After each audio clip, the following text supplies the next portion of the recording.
victory. It was won by Sergius. Oh, Mother! Is Father safe? Of course, he sends me the news. Sergius is the hero of the hour, the idol of the regiment. Tell me how was it? Mother! You can't guess how splendid it is. He defied our Russian commanders, acted without orders, led a charge of his own responsibility, headed it himself, was the first man to sweep through their guns. Can't you see it, Reina? Our gallant, splendid Bulgarians, with their swords and their eyes flashing, thundering down like an avalanche, and scattering those wretched Serbians, and their dandified Austrian officers like chaff. And you kept Sergius waiting a whole year before you would be betrothed to him. Oh, if you have a drop of Bulgarian blood in your veins, you'll worship him when he comes back. What will he care for my poor little worship, after the acclamations of a whole army of heroes? But no matter. I'm so happy, so proud. It proves that all our ideas were real after all. Our ideas real? What do you mean? Our ideas are what Sergius would do. Our patriotism, our heroic ideals. I sometimes used to wonder whether they were anything but dreams. What faithless little creatures girls are. When I buckled on Sergius's sword, he looked so noble. It was treason to think of disillusion or humiliation or failure. And yet, promise me you'll never tell him. Don't ask me for promises until I know what I'm promising. Well, it came into my head, just as he was holding me in his arms and looking into my eyes, that perhaps we only had our heroic ideas because we were so fond of reading Byron and Pushkin, and because we were so delighted with the opera that season at Bucharest. Real life is so seldom like that. Indeed, never, as far as I knew it then. Only think, Mother, I doubted him. I wondered whether all his heroic qualities and his soldiership might not prove mere imagination when he went into a real battle. I had an uneasy fear that he might put a poor figure beside all those clever Russian officers. A poor figure? Shame on you! The Serbians have their Austrian officers who are just as clever as our Russians, but we have beaten them in every battle for all that. Yes, I was only a prosaic little coward. To think that it was all true. That Sergius is just as splendid and noble as he looks. That the world is really a glorious world for women who can see its glory and men who can act its romance. What happiness, what unspeakable fulfillment. If you please, madam. All the windows are to be closed and the shutters made fast. They say there may be shooting in the streets tonight. The Serbians are being chased right back through the pass, and they say they may run into town. Our cavalry will be after them, and our people will be ready for them. You may be sure now that they are running away. I wish our people were not so cruel. What glory is there in killing wretched fugitives? I must see that everything is made safe downstairs. Leave the shutters so that I can just close them if I hear any noise.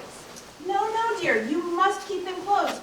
You would be sure to drop off to sleep and leave them open. Make them fast, Luca. Yes, madam. Don't be anxious about me.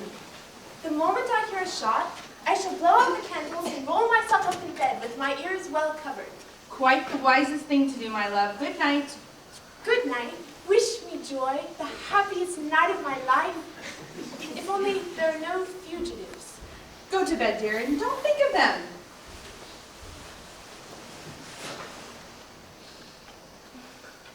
If you would like the shutters open, just give them a pull. Like that. One of them ought to be bolted at the bottom, but the bolt's gone. Thanks, Luca, but we must do as we are told. Good night. Good night.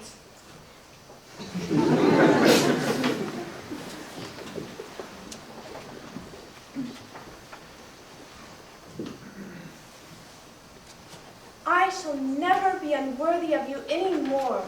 My soul's hero. Never, never, never.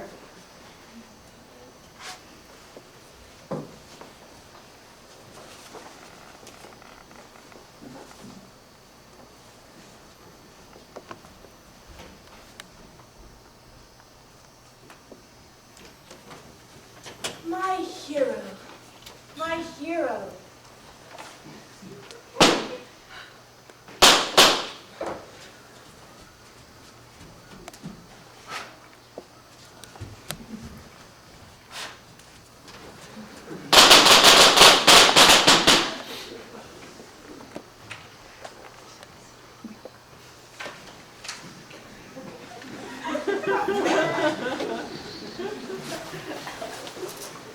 Who's there? Who's there? Who is that? Don't cry out or you'll be shot. Good, and no harm will come to you. Take care, it's no use trying to run away. Remember, if you raise your voice, my revolver will go off. Now strike a light and let me see you, do you hear?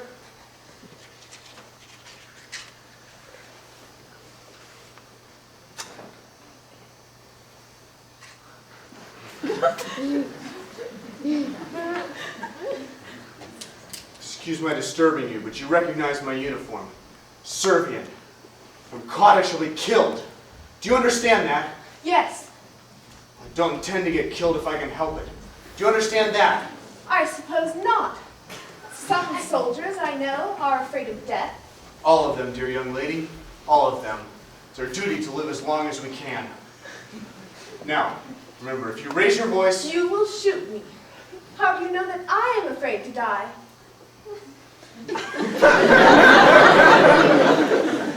Ah, perhaps, suppose I don't shoot you. What then? Some of your cavalry, the greatest blackguards in the army, will come bursting into this pretty room of yours and slaughter me here like a pig. For I'll fight like a demon. They shan't get me out into the streets to amuse themselves with. I know what they are.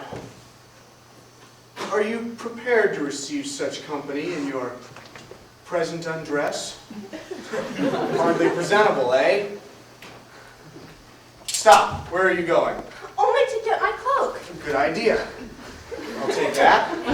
You'll take care and see that nobody comes in and sees you without it. Is it a better weapon than the revolver, eh? It is not the weapon of a gentleman.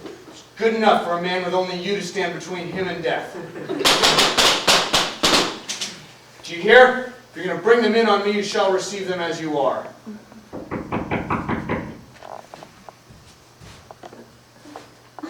It's no use. Quick, wrap yourself up. They found me. Thank you. My lady, get up quick and open the door. What will you do? Never mind. This will not last long. I'll help you. Hide yourself quick. Behind the curtain. There's just half a chance if you keep your head. Remember, 9 soldiers out of 10 are born fools. If they find me, I promise you a fight. A devil of a fight.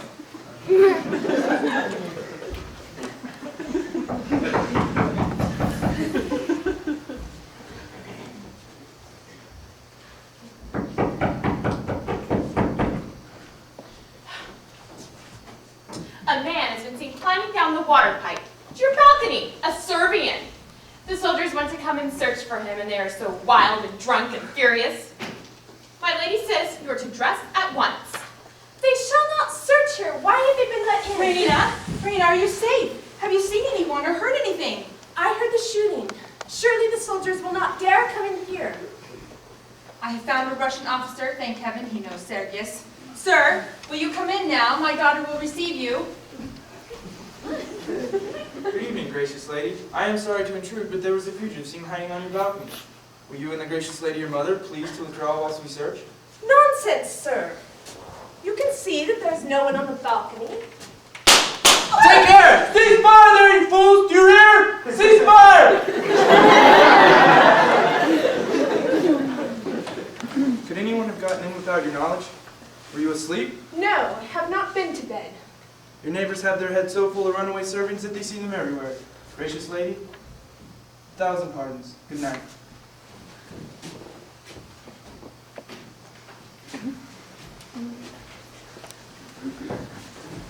Don't leave my mother, Luca, whilst the soldiers are here.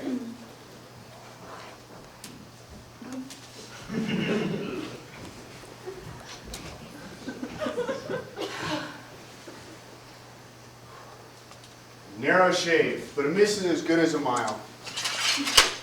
Dear young lady, your servant to the death. I only wish for your sake I joined the Bulgarian army instead of the Serbian.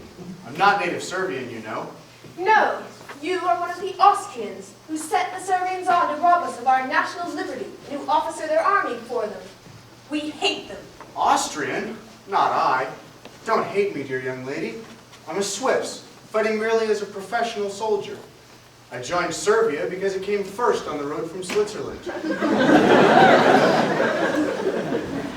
Be generous, you've beaten us hollow. Have I not been generous? Noble, heroic. But I'm not saved yet. This particular rush will pass through, but the pursuit will continue all night by fits and starts. I must take my chance to get off in a quiet interval. You don't mind my waiting here a minute or two, do you? Oh no. I'm sorry you will have to go into danger again. Will you not say— Oh! Don't frighten me like that. What is it? Your revolver. It was staring that officer in the face all the time. What an escape. Oh, is that all? I'm sorry, I frightened you. Hey, take it to protect yourself against me. It's no use, dear young lady. There's nothing in it. It's not loaded. Load it, by all means. I have no ammunition. These are cartridges in battle. I always carry chocolate instead. And I ate the last cake of that hours ago. Chocolate? Do you mean to say you stuff your pockets with sweets like a schoolboy, even in the field? I wish I had some now. Allow me. I am sorry. I've eaten them all except these. You're an angel. Dreams.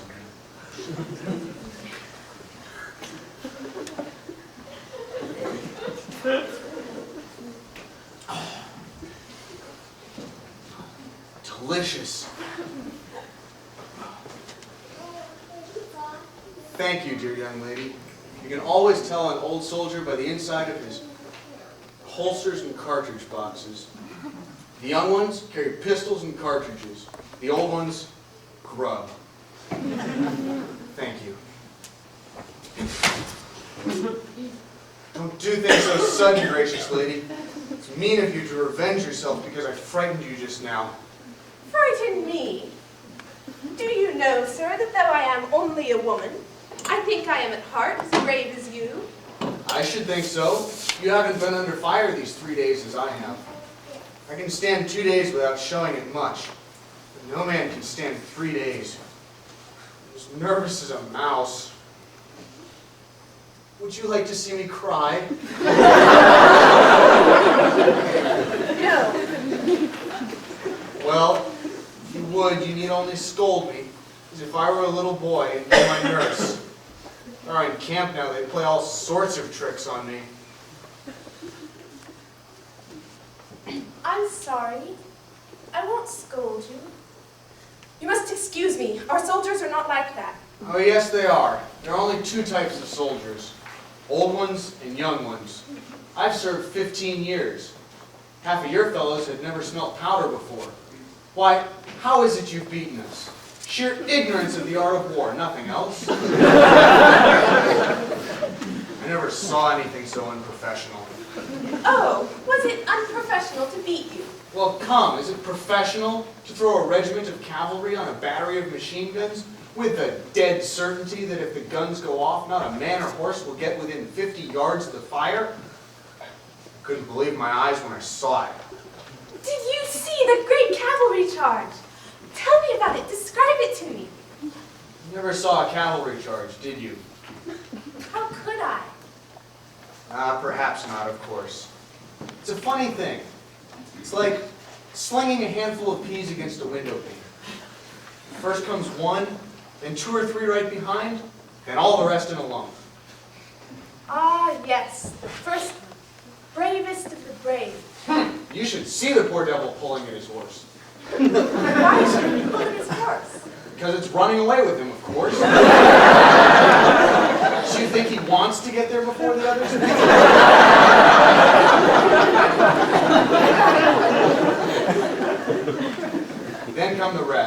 You can tell the young ones by their wildness and their slashing. The old ones come mostly bunched up under the number 1 guard. They know they're mere projectiles and that it's no use trying to fight. The wounds are mostly broken knees and the horses cannoning together. Ugh. But I don't believe the first man is a coward. I know he is a hero. That's what you'd have said if you'd seen the first man in the charge today. I knew it! Tell me about him. He did it like an operatic tenor. A regular handsome fellow with flashing eyes and a lovely mustache, shouting his war cry and charging like Don Quixote at the windmills. We nearly burst with laughter when we saw it. And then when the sergeant came running up, white as a sheet, and told us they'd sent us the wrong cartridges, we couldn't fire a round for the next 10 minutes, we laughed out the other side of our mouths. I never felt so sick in my life. And I've been in 1 or 2 very tight places. I had no revolver cartridges, nothing but chocolate. No bayonets, nothing. Of course they just cut us to bits. And there was Don Quixote, flourishing like a drum major, and imagining he'd done the cleverest thing, whereas he ought to be court-martialed for what he did. All the fools ever let loose on the field of battle, that man's the very maddest. He and his regiment simply committed suicide. I mean, the pistol missed fire, that's all. Indeed. Would you know him again if you saw him? Shall I ever forget him? This is the photograph of the gentleman, the patriot and hero to whom I am betrothed.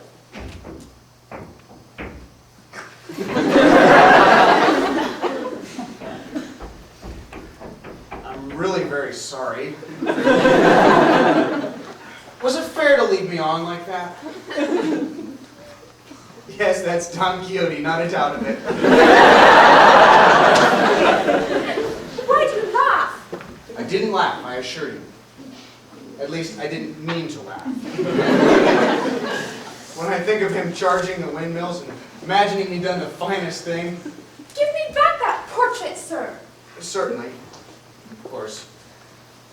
I'm really very sorry.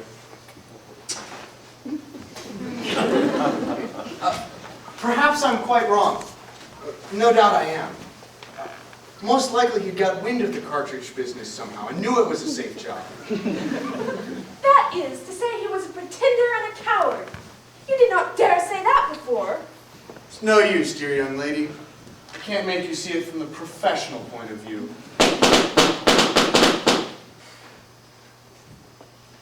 So much the better for you. How? You are my enemy, and you are at my mercy.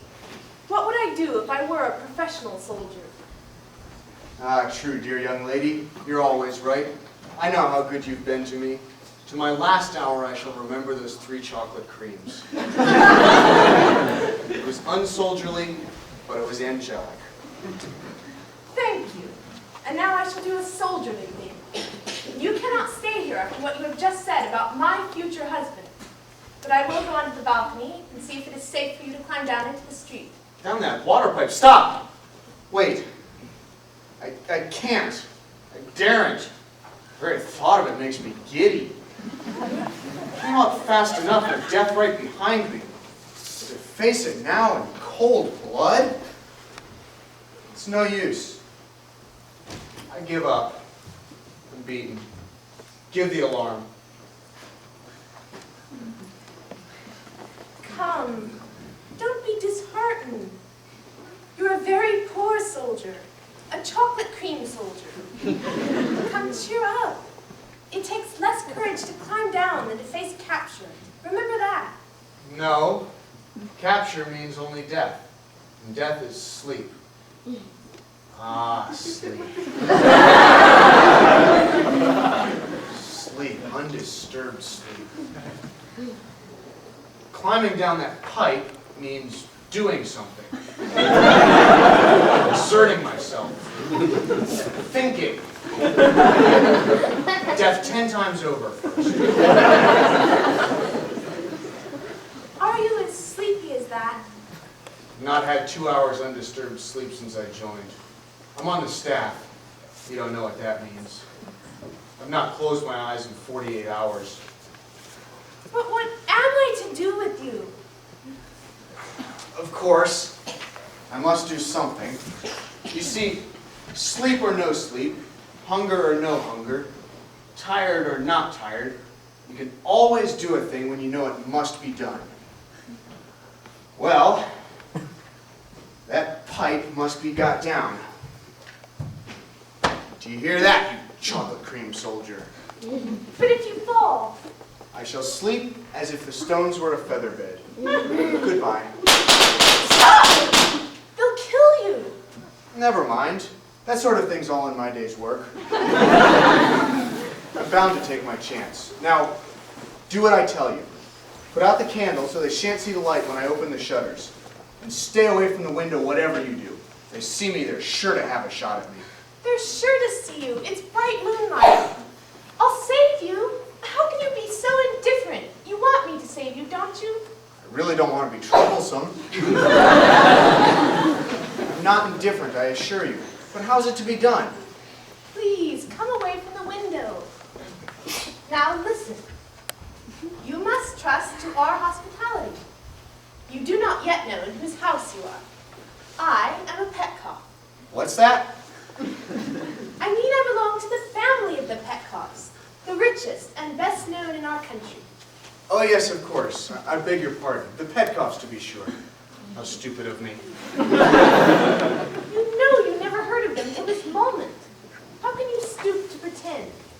Forgive me, dear young lady. I'm too tired to think, and the change of subject was too much for me. Don't scold me. I forgot. It might make you cry.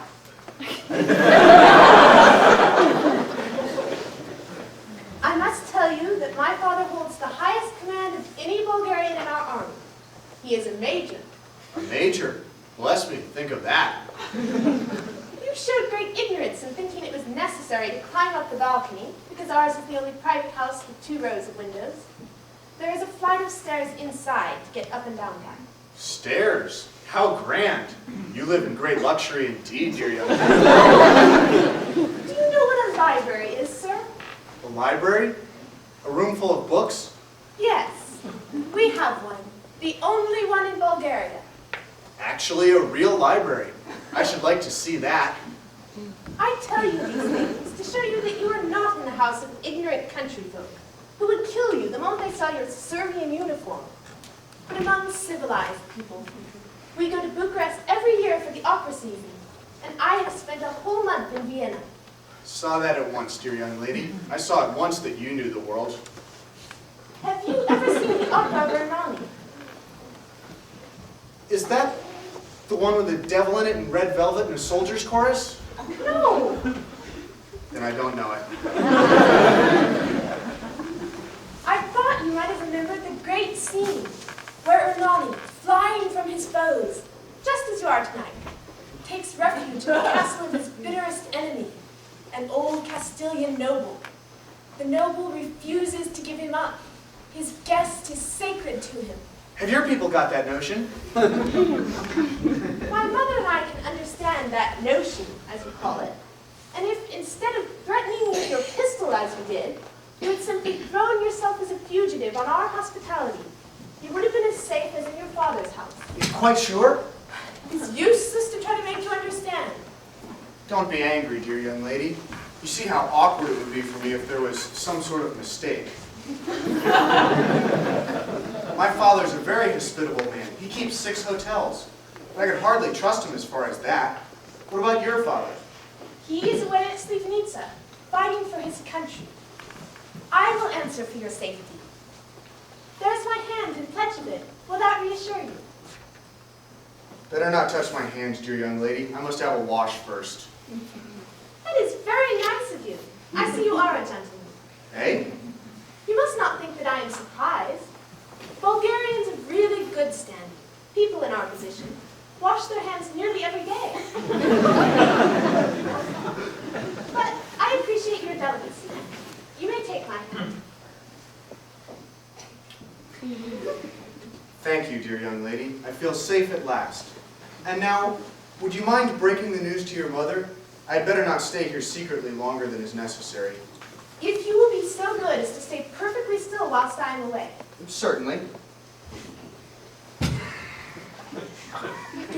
You're not going to sleep, are you? Do you hear? Wake up, you're falling asleep. Falling asleep? Not the least in the world. I was only thinking. It's all right, I'm wide awake. Will you please stand up while I am away? All the time, mind. Certainly, certainly. You may depend on me.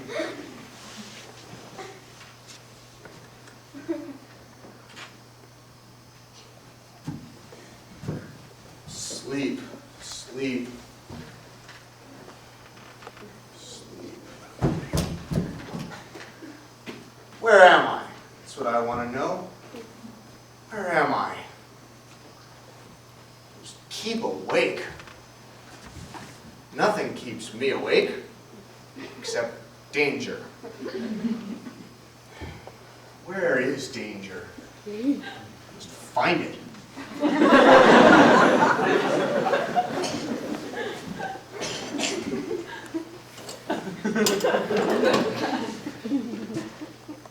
What am I looking for? Sleep? Danger? Don't know. Ah, yes. I know. To go to bed, but not to sleep. Must not sleep because of danger. And not to lie down either, only to sit.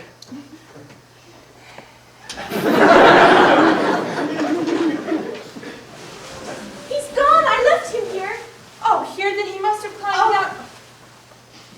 Well, he's fast asleep, the brute. Sir, sir, sir. Don't, Mama. The poor darling is worn out.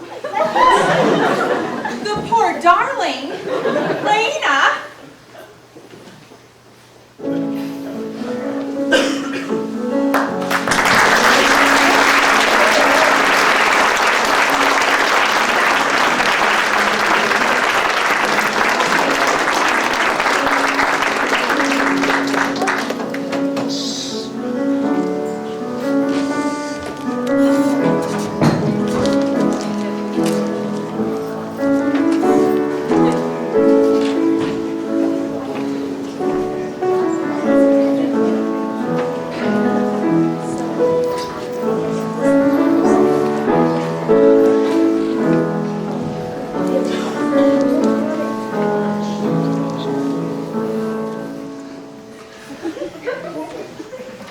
Warned in time, Luca. Mend your manners.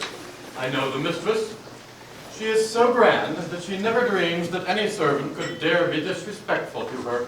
But if she once suspects that you are defying her, out you go. I do defy her. I will defy her. What do I care for her? If you quarrel with the family, I can never marry you. So you take her part against me, do you? I shall always be dependent on the goodwill of the family. When I leave their service and start my shop in Sofia, their custom will be half my capital. Their bad word would ruin me. You have no spirit, Nicola. I should like to see them dare say a word against me. Should have expected more sense from you, Luca. But you're young. You're young. Yes, and you like me the better for it, don't you?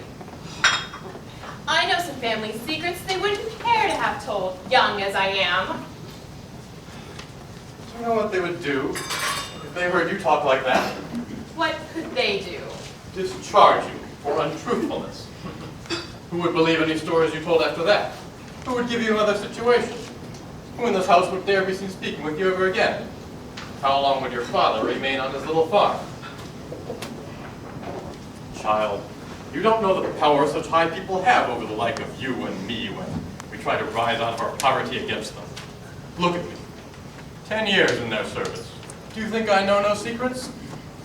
I knew things about the mistress you wouldn't have the master know for 1,000 levas. I know things about him. She wouldn't let him hear the end of for 6 months if I blabbed them to her. I know things about Raina. It would break off her match with Sergius. How do you know? I never told you. Oh, so that's your little secret, is it? I thought it might be something like that. Well, you just take my advice and be respectful and make the mistress feel that no matter what you know or don't know, she can depend on you to hold your tongue and serve the family faithful. That is what they like, and that's how they'll make the most out of them. You have the soul of a servant. Yes, that's the secret of success in service.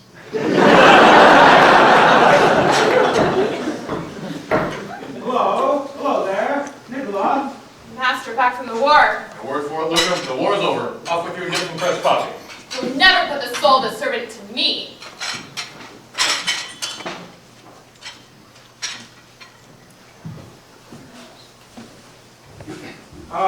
Breakfast out here, eh? Yes, sir. The mistress and Miss Raina have just gone in. Go and say I've come. Get me some fresh coffee. It's coming, sir. Have you told the mistress? Yes, she's coming. Well, the Servians haven't run away with you, have they? No, sir. That's right. Did you bring me some cognac? Here, sir. That's right.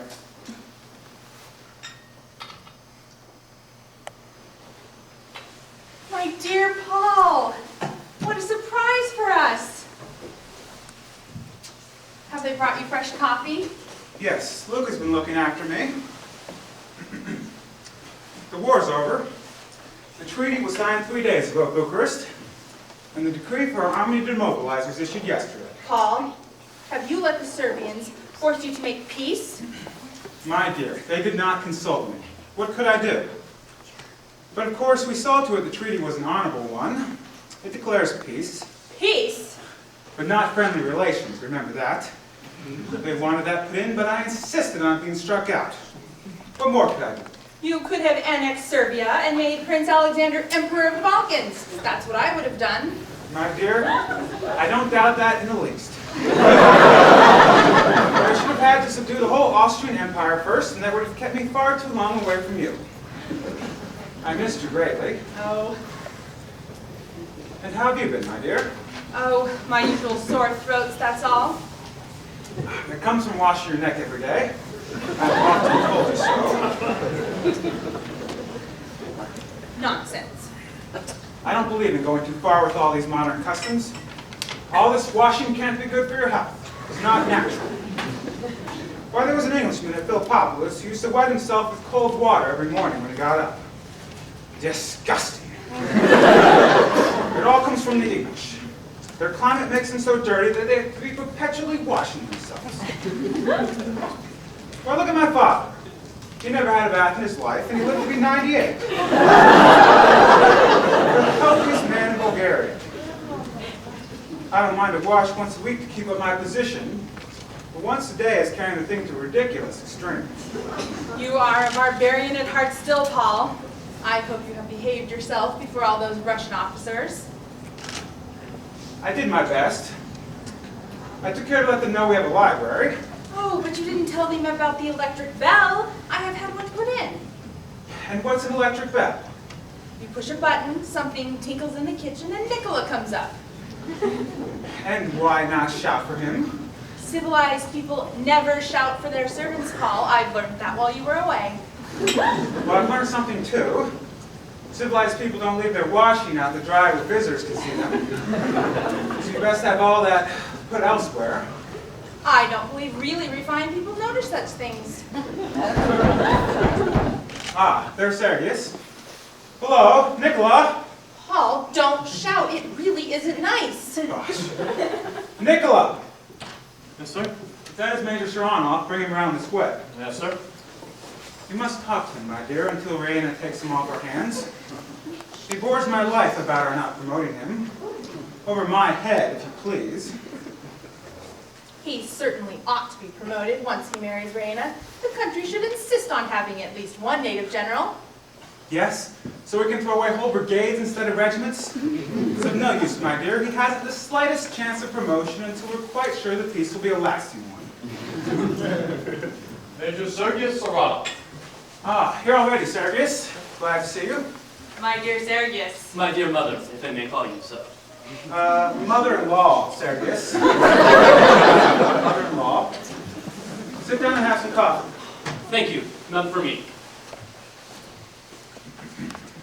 You look superb. Splendid. The campaign has improved you. We were all wild with enthusiasm over that magnificent cavalry charge. Madam, it was the cradle and the grave of my military reputation. How so? Well, I won the battle the wrong way, while our worthy Russian generals were losing it the right way. That upset their plans and wounded their self-esteem. The 2 colonels got their regiments driven back, according to the correct principles of scientific warfare. 2 major generals got killed, strictly according to military etiquette. The 2 colonels are now major generals, and I am still a simple major. You shall not remain so, Sergius. The women are behind you. We will see the justice of that.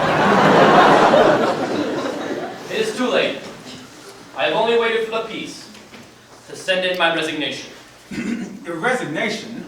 You must withdraw it. I never withdraw. Who could have supposed you were to do such a thing? Everyone who knew me. But enough of myself and my affairs. How is Raina? And where is Raina? Raina is here. Pretty, isn't it? She always appears at the right moment. Oh yes, she listens for it. It is an abominable habit. Dear father, welcome home. My little pet girl. And so you're no longer a soldier, Sergius? I am no longer a soldier. Soldiering, my dear madam, is the coward's art of attacking mercilessly when you are strong, and staying out of harm's way when you are weak. That is the whole secret to successful fighting. Get your enemy at a disadvantage, and never, on any account, fight him on equal terms. Eh, Major? They wouldn't let us make a fair stand-up fight of it. But I suppose soldiering has to be like any other trade. Precisely. But I have no ambition to shine as a tradesman.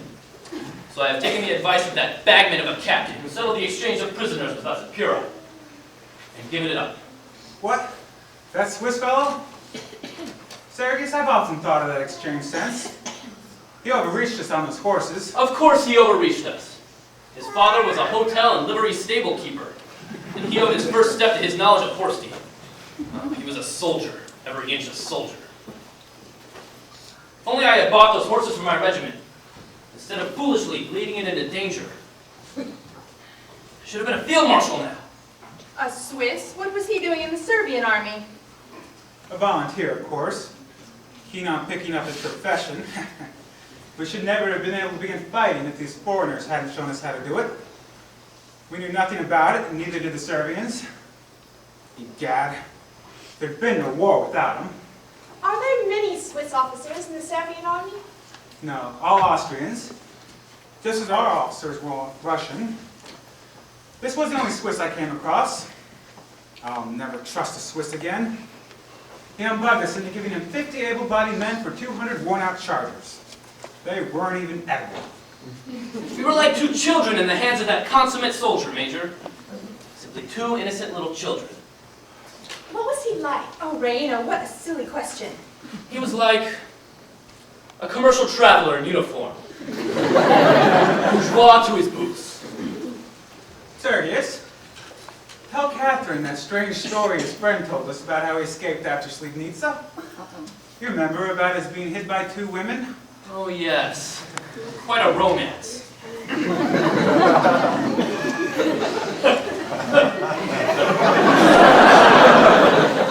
He was serving in the very battery I so unprofessionally charged.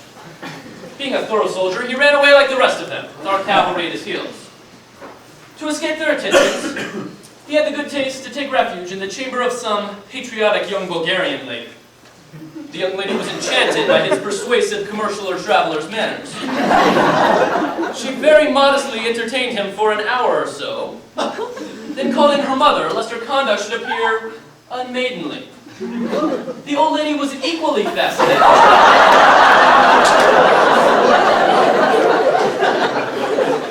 And the fugitive was sent on his way in the morning, disguised in an old coat belonging to the master of the house, who was away at the war. Your life at camp has made you coarse, Sergius. I did not think you would have repeated such a story before me. She is right, Sergius. If such women exist, man. Nonsense. What does it matter? No, Pet Pop.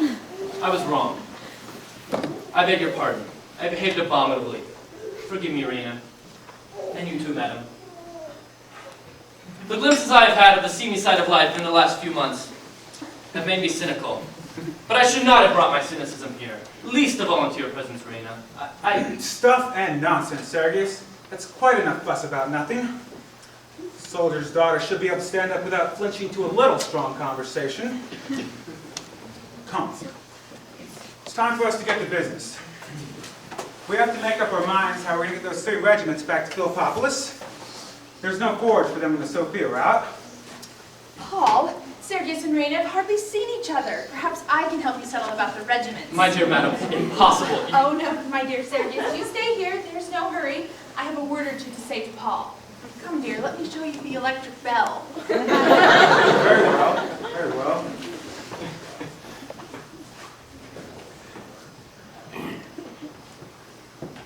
Am I forgiven?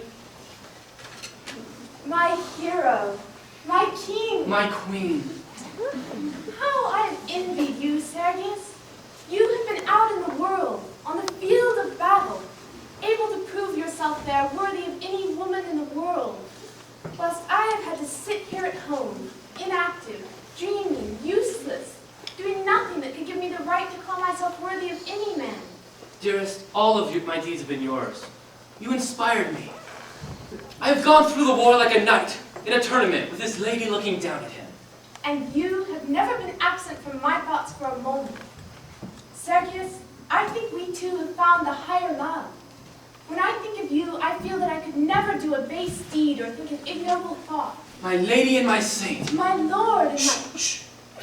Let me be the worshipper, dear. You little know how unworthy even the best man is of a girl's pure passion.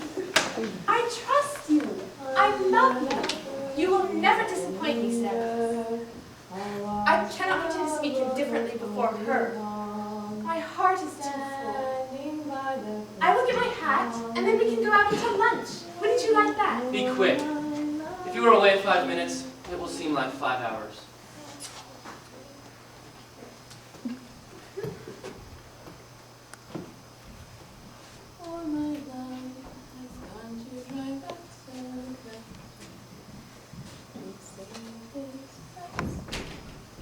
Luca, do you know what the higher love is?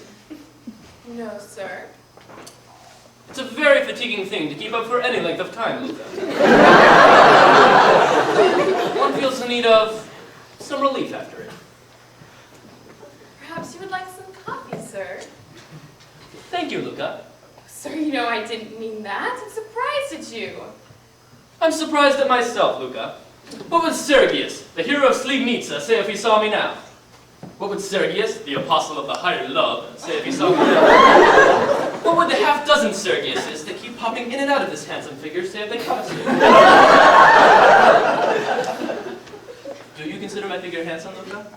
Let me go, sir. I shall be disgraced. Will you let go? No. Then stand back where we can't be seen. Have you no common sense? I might have been seen from the windows. Miss Raina is sure to be spying out after you. Take care, Luca. I may be worthless enough to betray the higher love, but do not to insult. Oh, not for the world, sir, I'm sure. May I go back to my work, please, now? You are a provoking little witch, Luca. If you were in love with me, would you spy out of windows on me? Well, you see, sir, since you say you're half a dozen different gentlemen all at once, I should have a great deal to look after. Witty as well as pretty. No, I don't want your kisses. Gentlefolk are all alike. You making love to me behind Miss Raina's back, and she doing the same behind yours. Luca! It shows how little you really care. If our conversation is to continue, Luca, you will please remember that a gentleman does not discuss the conduct of the lady he is engaged to with her maid. It's so hard to know what a gentleman considers right. I thought when we were trying to kiss me, you'd given up being so particular. Devil! Devil! Ha! I expect at least one of the 6 of you, sir, is very very much like me, though I am only Miss Raina's maid.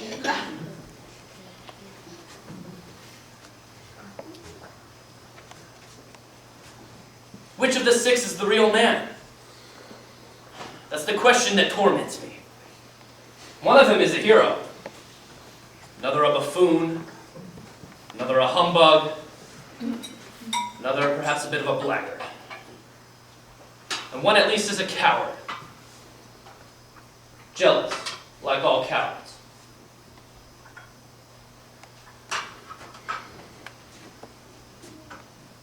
Luca, who is my rival? You shall never get that out of me for love or money. Why? Never mind why. Besides, you would tell that I told you, and I should lose my place. No, on the honor of a man capable of behaving as I've been behaving for the last 5 minutes. Who is he?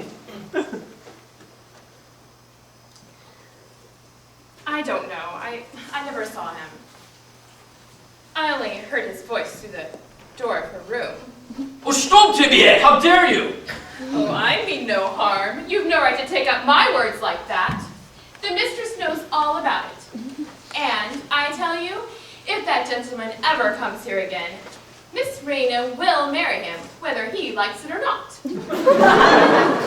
I know the sort of difference between the manner you and she put on before one another and the real manner. Now you listen to me! Not so tight, you're hurting me. That doesn't matter! You stained my honor by making me party to your eavesdropping, and you betrayed your mistress. Please. That shows that you were an abominable little clod of common clay, with the soul of a servant.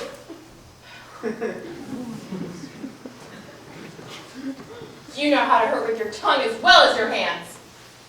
But I don't care, now that I found out that whatever sort of clay I'm made of, you're made of the same. And as for her, she's a liar, her fine airs are a cheat, and I'm worth 6 of her.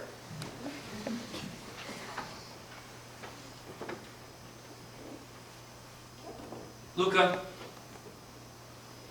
a gentleman has no right to hurt a woman, under any circumstances. I beg your pardon. That sort of apology may satisfy, lady. Of what use is it to a servant? Oh, you wish to be paid for your hurt?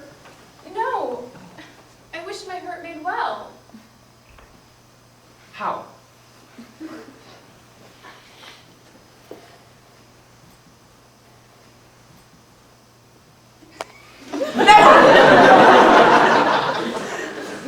I'm ready. What's the matter? Have you been flirting with Luca? No! How can you say such a thing? Forgive me, dear. It was only a jest. I'm so happy today. Sergius, Raina. I am sorry to disturb you, children, but Paul is distracted over those 3 regiments. He doesn't know how he's going to send them to Philippopolis, and he objects to every suggestion of mine. You must go help him, Sergius. He's in the library. But we were just going out for a walk. I shall not be long. Wait for me just 5 minutes. I shall go around and wait in full view of the library windows. Be sure you draw Father's attention to me. If you are gone a moment longer than 5 minutes, I shall come in and fetch you. Regiments or no regiments. Very well.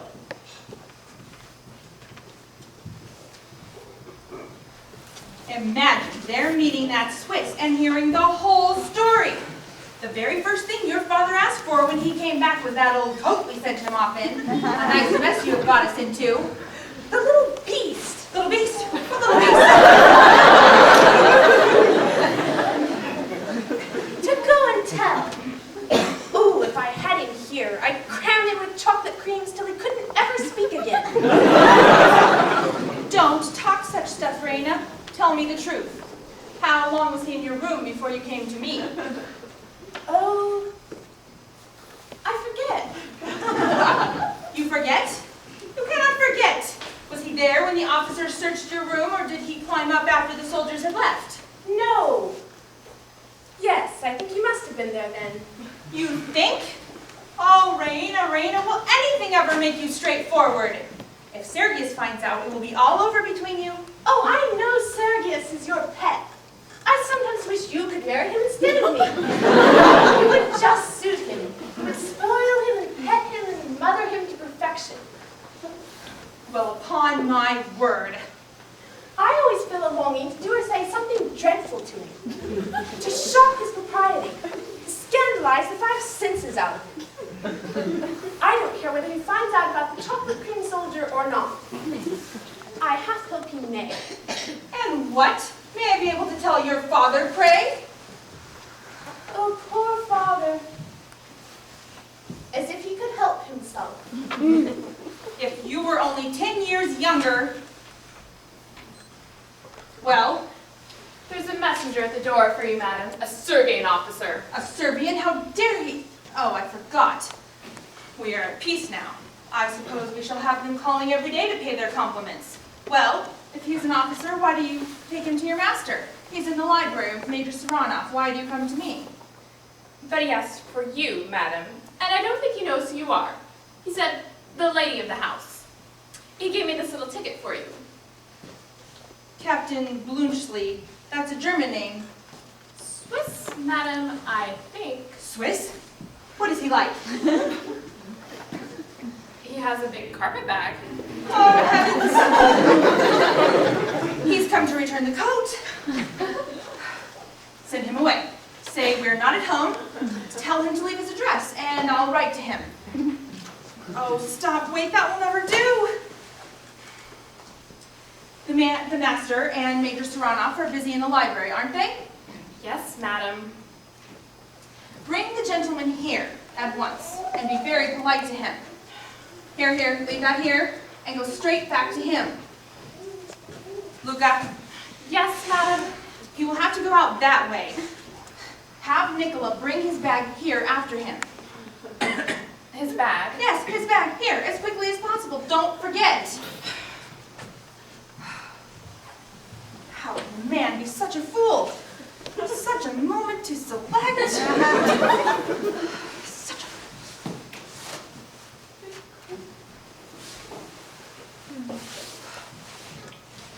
Captain Blunchley, madam. Captain Blunchley, I am very glad to see you, but you must leave this house at once. My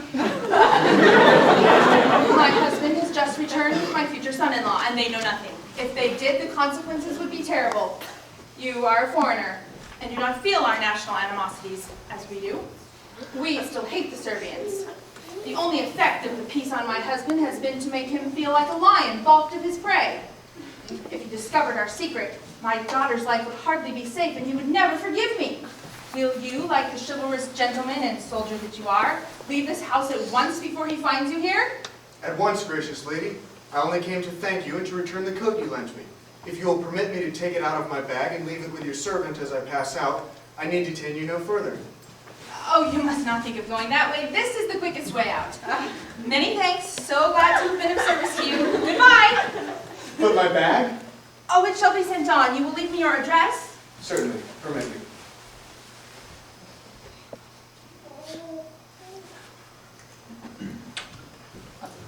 My dear Captain Bloomfield, those stupid people of mine thought I was out here instead of in the library. I saw you through the window. I was wondering why you didn't come in. Major Saranoff is with me. You remember him, don't you? Welcome, our friend the enemy. No longer the enemy, happily. I hope you've called as a friend and not about horses or prisoners, eh? Oh, quite as a friend. I have just been asking Captain Blunchley to stay to lunch, but he declares he must go at once. Impossible, Blunchley. We need you here badly. We have to send 3 regiments to Philippopolis, and we don't know in the least how to do it. Philippopolis. The forage must be the trouble. Yes, that's it. He sees the whole matter at once. I think I can show you how to manage that. Invaluable man, come along. Oh, the chocolate cream soldier!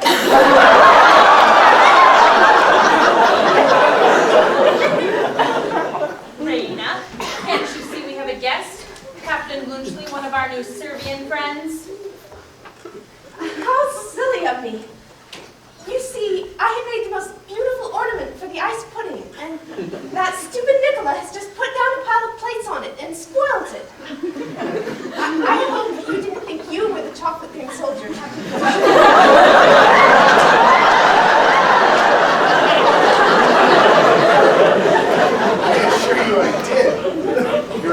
explanation was a relief. Since when, pray, have you taken to cooking? Whilst we're away. It's her latest fancy. And has Nicola taken to drinking? He used to be careful enough. First he shows Captain Blunchley out here when he knew quite well I was in the library. And then he goes downstairs and breaks Raina's chocolate soldier. He...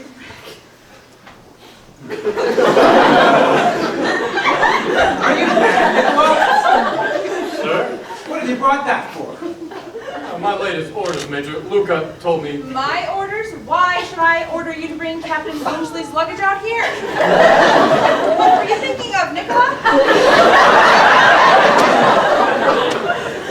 I beg your pardon, sir, I am sure. My fault, madam. I hope you'll overlook it. You better go and slam that bag too.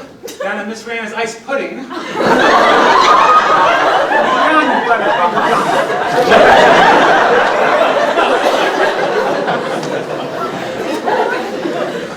Paul, don't be angry. Scoundrel. Got out of hand while I was away. I'll teach him. Oh well. Never mind that, Blunchley. You know very well you're not going back to Switzerland yet. And until you do, you'll stay with us. Oh, do, Captain Blunchley. Now, Captain. If he's afraid, press him and he'll stay. Oh, I shall be only too delighted if Captain Blunchley really wishes to stay.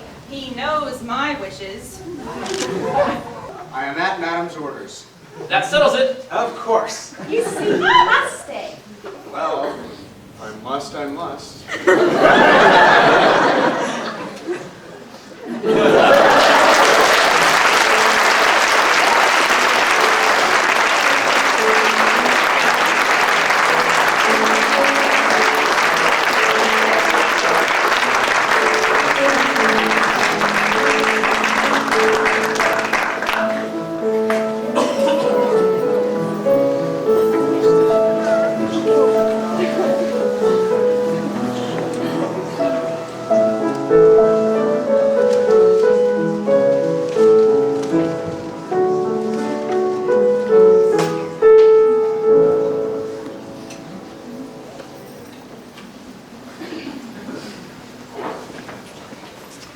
Are you sure I can't help you in any way, Blunchley? Quite sure. Saronoff and I will manage it. Yes, we'll manage it. He finds out what to do, draws up the orders, and I sign them. Division of labor, Major. Another one, thank you. His hand is more accustomed to the sword than to the pen. It's very good of you, Blunchley. It is indeed to be put upon in this way. Now, you're quite sure I can do nothing? You can stop interrupting, Paul. Oh, quite right, my love. Quite right.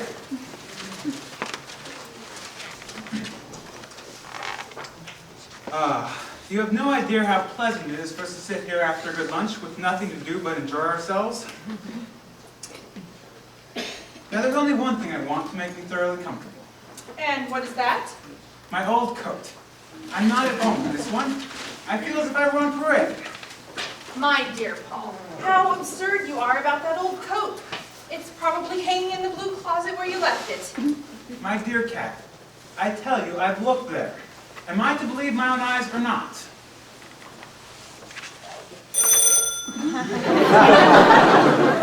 What are you showing off that old belt for? My dear, if you think the obstinacy of your sex can make a coat out of 2 old dressing gowns of Raina's, you're waterproof in my Macintosh, you're mistaken. It's exactly what the blue closet contains at present. Nicola, go to the blue closet and bring your master's old coat, the braided one he usually wears in the house. Yes, madame. Catherine, Yes, Paul. I bet you any piece of jewelry you'd like to order from Sophia against a week's housekeeping money that the coat isn't there. Done, Paul. Come, here's an opportunity for some sport. Who'll bet on it? Blunchley, I'll give you 6 to 1. It would be robbing you, Major. Madame is sure to be right.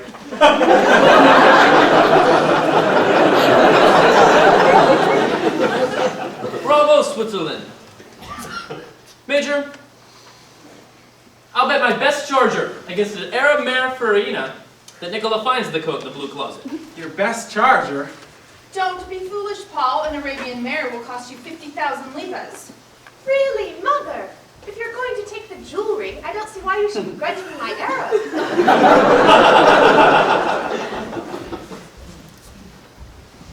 Where was it, Nicola? Hanging in the blue closet, madame. Well, I am... Paul? I could have sworn he wasn't there. Age is beginning to tell on me. I'm getting hallucinations. Here, help me to change. Excuse me, Blunchley. Remember, Sergius, I didn't take that bet of yours. You'd best give rein to that Arab steed yourself, since you've roused her expectations. Eh, Raina? She's dreaming as usual. Assuredly, she shall not be the loser. So much the better for her. I shan't come off so cheap, I expect. Ah. No, I feel at home at last.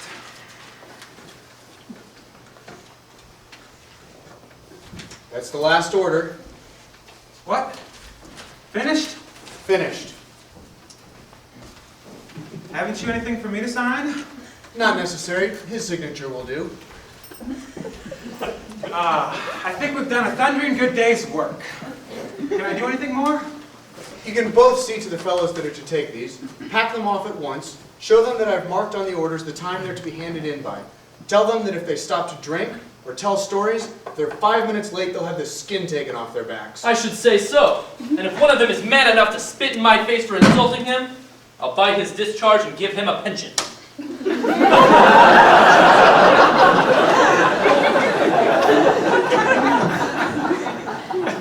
Just see that he talks to them properly, will you, Major? Quite right. Quite right. I'll see to it.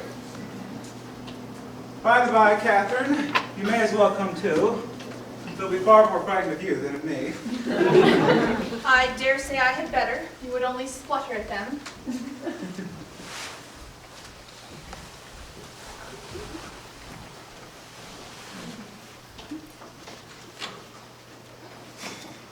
What a country. They make cannons out of cherry trees, and the officers send for their wives to keep discipline.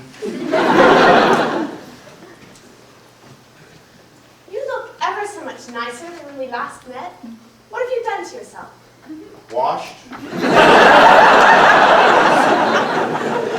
Brushed. A good night's sleep and breakfast. That's all. Did you get back safely that morning? Quite, thanks. Were they angry with you for running away from Sergius's charge? No, they were glad, because they'd just run away themselves. That must have made a lovely story for them, all that about me in my room. A capital story, but I only told it to one of them, a particular friend. On whose discretion you could absolutely rely. Absolutely. He told it all to my father and Sergius the day you exchanged the prisoners. No, you don't mean that, do you? I do indeed. But they don't know it was in this house you took refuge. If Sergius knew, he would challenge you and kill you in a duel. Well, bless me, then don't tell him. Can you not see what it is for me to deceive him? I want to be quite perfect with Sergius. No meanness, no smallness, no deceit. My relation with him is the one really beautiful and noble part of my life. I hope you can understand that. You mean, don't you, that you wouldn't like him to find out that the story about the ice pudding was you know. Don't speak of it in that flippant way. I lied. I know it. But I did it to save your life. He would have killed you. That was the second time I ever uttered a falsehood. Do you remember the first time? I? No. Was I present? Yes. And I told the officer who was searching for you that you were not present. True, I should have remembered it. It was natural of you to forget at first. It cost you nothing. It cost me a lie. A lie?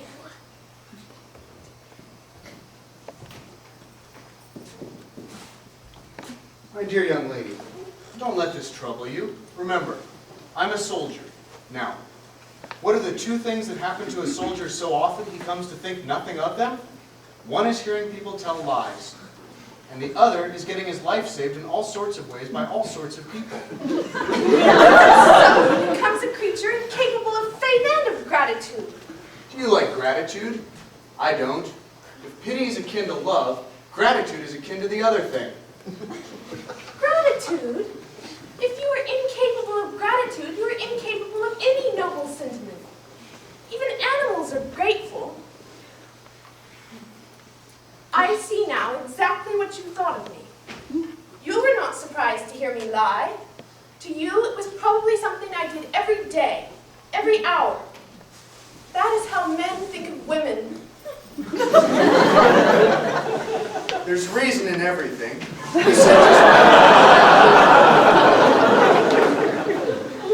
You said just now that you'd only told 2 lies in your whole life. My dear young lady, isn't that rather a short allowance? I'm quite a straightforward man myself, but that wouldn't last me a whole morning. Do you know, sir, that you are insulting me? I can't help it. When you strike that noble attitude and speak in that thrilling voice, I admire you. But I find it impossible to believe a single word you say. Captain Blunchley. Yes? Do you mean what you said just now? Do you know what you said just now? I do?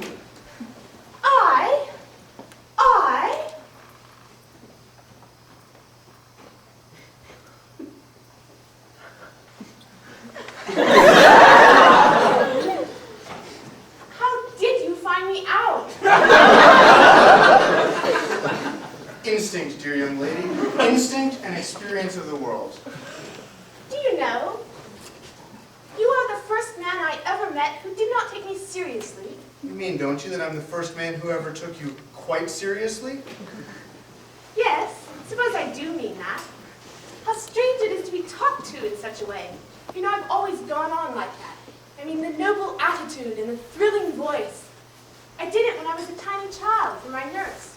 She believed in it. I do it before my parents. They believe in it. I do it before Sergius. He believes in it. Yes, he's a little in that line himself, isn't he? Do you think so? You know him better than I do.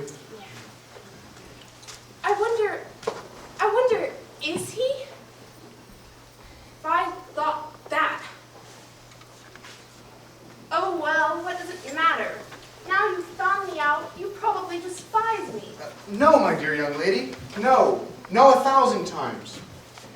It's part of your youth. Part of your charm. I'm like the others. Your nurse, your parents, Sergius. I'm your infatuated admirer. Really? Andalf's Herz, really and truly. But what did you think of me for giving you my portrait? Your portrait? You never gave me your portrait. Do you mean to say you never got it? No. When did you send it to me? Did not send it to you.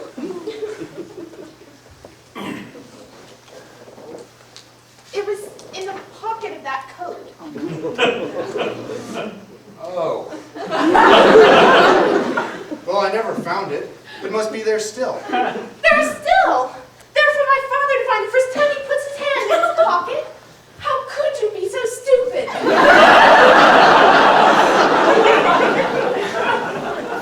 Come, what does it matter? How does he know who it was intended for? Tell him he put it there himself.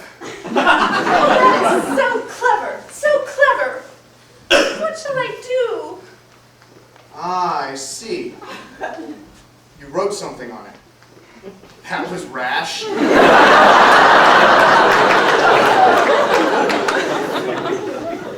have done such a thing for you, who care no more except to laugh at me. Oh, are you sure that nobody has touched it? Well, I can't be quite sure. I couldn't take it with me all the time. One can't have much luggage on active service. What have you done with it? When I got through to Pirot, I had to put it in safekeeping somehow. I thought of the railway cloakroom, but that's the surest way to be looted in modern warfare, so I pawned it. Pawned it? I know it doesn't sound nice, but I assure you it was much the safest plan. I redeemed it the day before yesterday.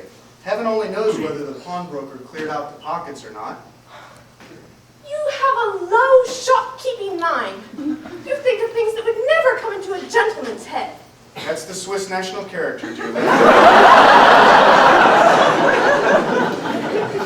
I wish I'd never met you.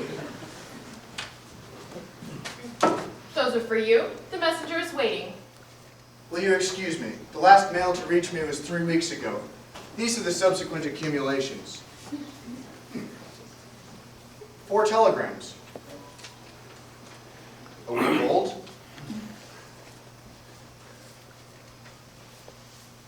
Oh, bad news. Bad news. My father's dead. Oh, how very sad. Yes. I shall have to start for home in an hour. My father's left behind a lot of big hotels to be looked after. Now here's a whacking letter from the family solicitor.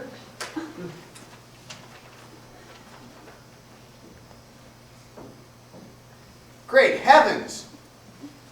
70, 200, 400, 4,000, 9,600? What on earth am I to do with them all? 9,000 hotels. Hotels, nonsense. Oh, if only you knew. It's too ridiculous. I shall have to leave immediately. I must give my fellow orders about starting. He has not much heart, that Swiss, though he's so fond of the Servians. Not a word of grief for his poor father. Grief.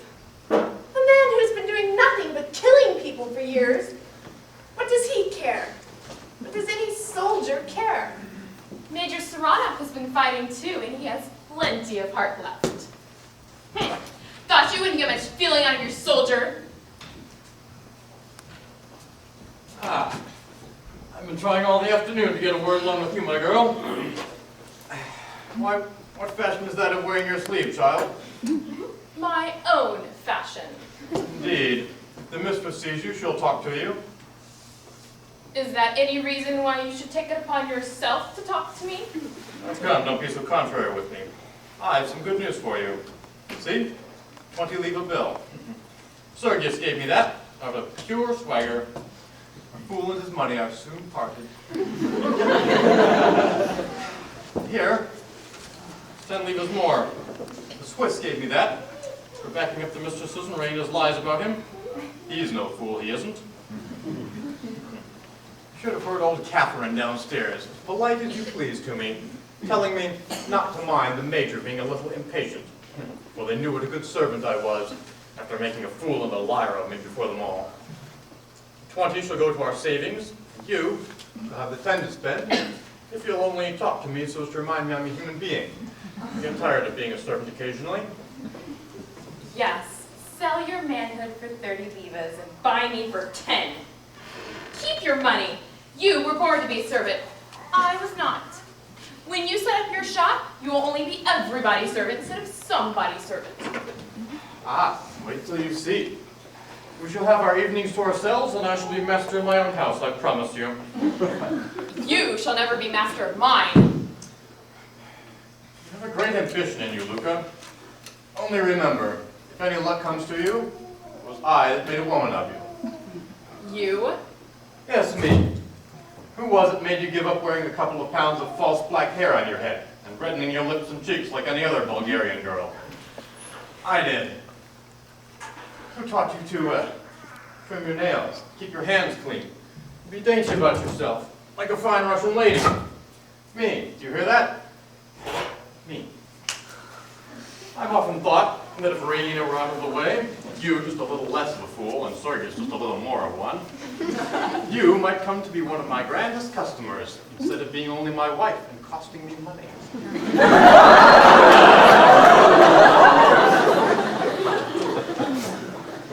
I believe you rather would be my servant than my husband. You would make more out of me. Oh, I know that soul of yours. Whenever you mind my soul. just listen to my advice. If you want to be a lady, your present behavior to me won't do at all. Unless when we're alone. It's too sharp and impudent. And impudence is a sort of familiarity. It shows affection for me. And don't you try being high and mighty with me either. You're like all country girls. You think it's genteel to treat a servant the way I treat a stable boy. That is only your ignorance, and don't you forget it. And don't be so eager to defy everybody. Act as if you expected to have your own way, not as if you expected to be ordered about. The way to get on as a lady is the same as the way to get on as a servant. You've got to know your place. That's the secret of it. And you may expect me to know my place if you get promoted. Think it over, my girl. I'll stand by you. One servant should always stand by another. I must behave in my own way. Oh, you take all the courage out of me with your cold-blooded wisdom. Yes, go find some more logs to put on the fire. That's the sort of thing you understand. Oh, I'm not in the way of your work, I hope. Oh, no, sir, thank you kindly. I was only speaking to this foolish girl about her habit of running up here to the library whenever she gets a chance to look at the books. That's the worst of her education, sir. Gives her habits above her station. Make that table tidy, Luca, for the Major.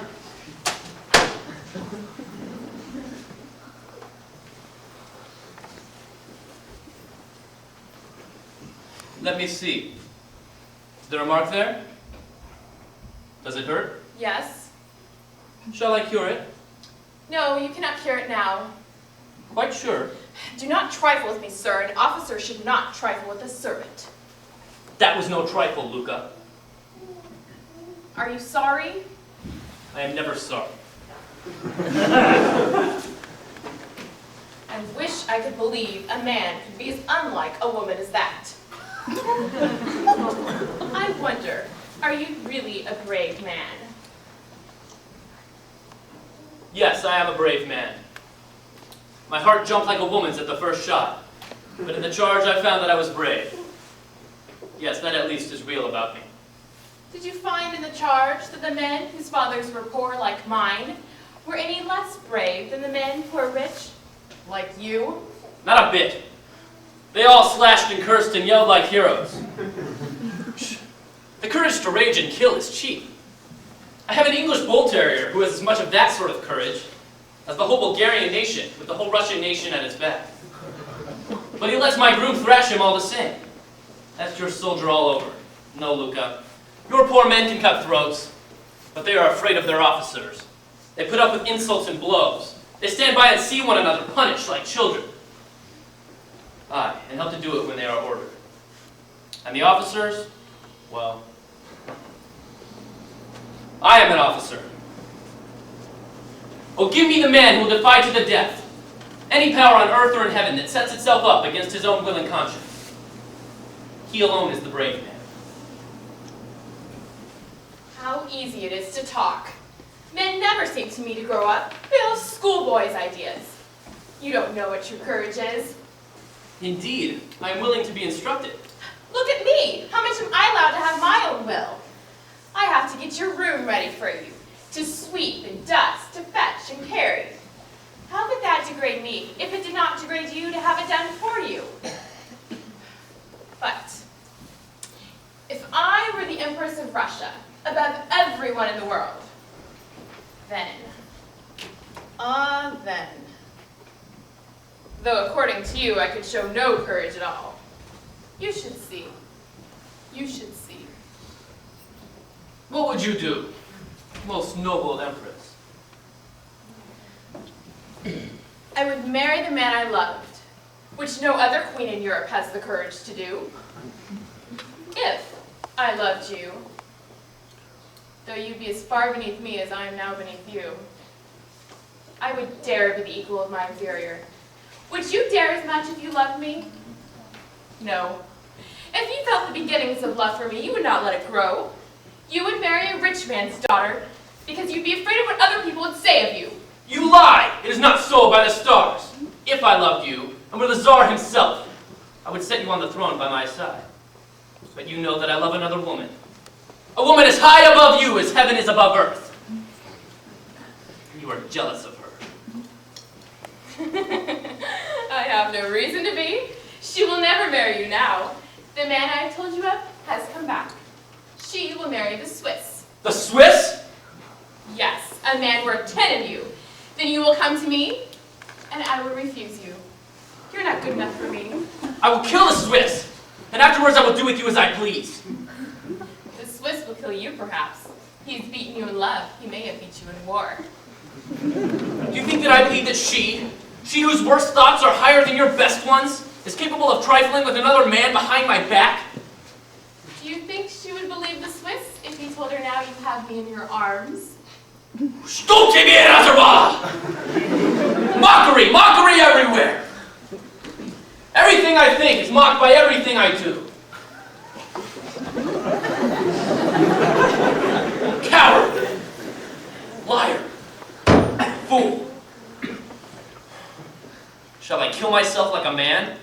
Or live and pretend to laugh at myself? Remember, Luca, you belong to me. What does that mean? An insult? It means that you love me, and that I have had you here in my arms, and may perhaps have you there again. Whether it is an insult, I neither know nor care. Take it as you please. But I will not be a coward and a trifler. If I choose to love you, I dare marry you in spite of all Bulgaria. If these hands ever touch you again, they shall touch my affianced bride. We shall see whether you dare keep your word. And take care. I will not wait long. Yes, we shall see, and you shall wait my pleasure.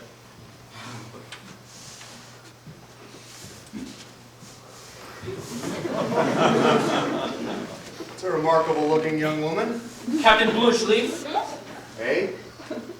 you have deceived me. You are my rival. I brook no rival. At 6 o'clock, I shall be on the drilling ground, on the Glassloro Road, alone, on horseback, with my saber. You understand? Oh, thank you. That's a cavalryman's proposal. I'm in the artillery, and I have choice of weapons.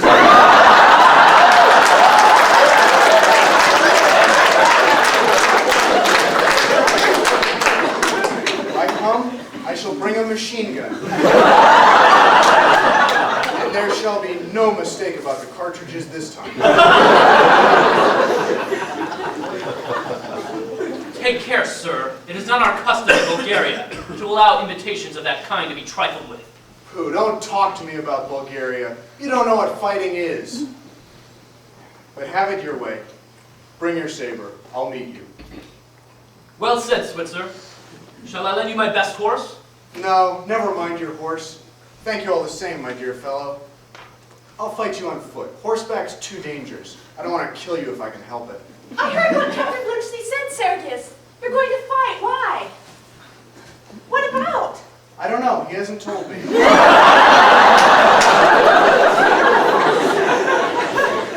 Better not interfere, dear young lady. No harm will be done. I've often acted as sword instructor. He won't be able to touch me, and I'll not hurt him. It will save explanations. In the morning, I shall be off home, and you'll never see me or hear from me again. Then you and he will make up and live happily ever after. I never said I wanted to see you again. Ha! That is a confession! What do you mean? You love that man! Sergius! You allow him to make love to you behind my back, just as you treat me as your affianced husband behind his. Blunchley, you knew our relations, and you deceived me. It is for that I call you to account, not for having received favors I never enjoy. Stuff. Rubbish. Why, I've received no favors. The young lady doesn't even know whether I'm married or not. Oh!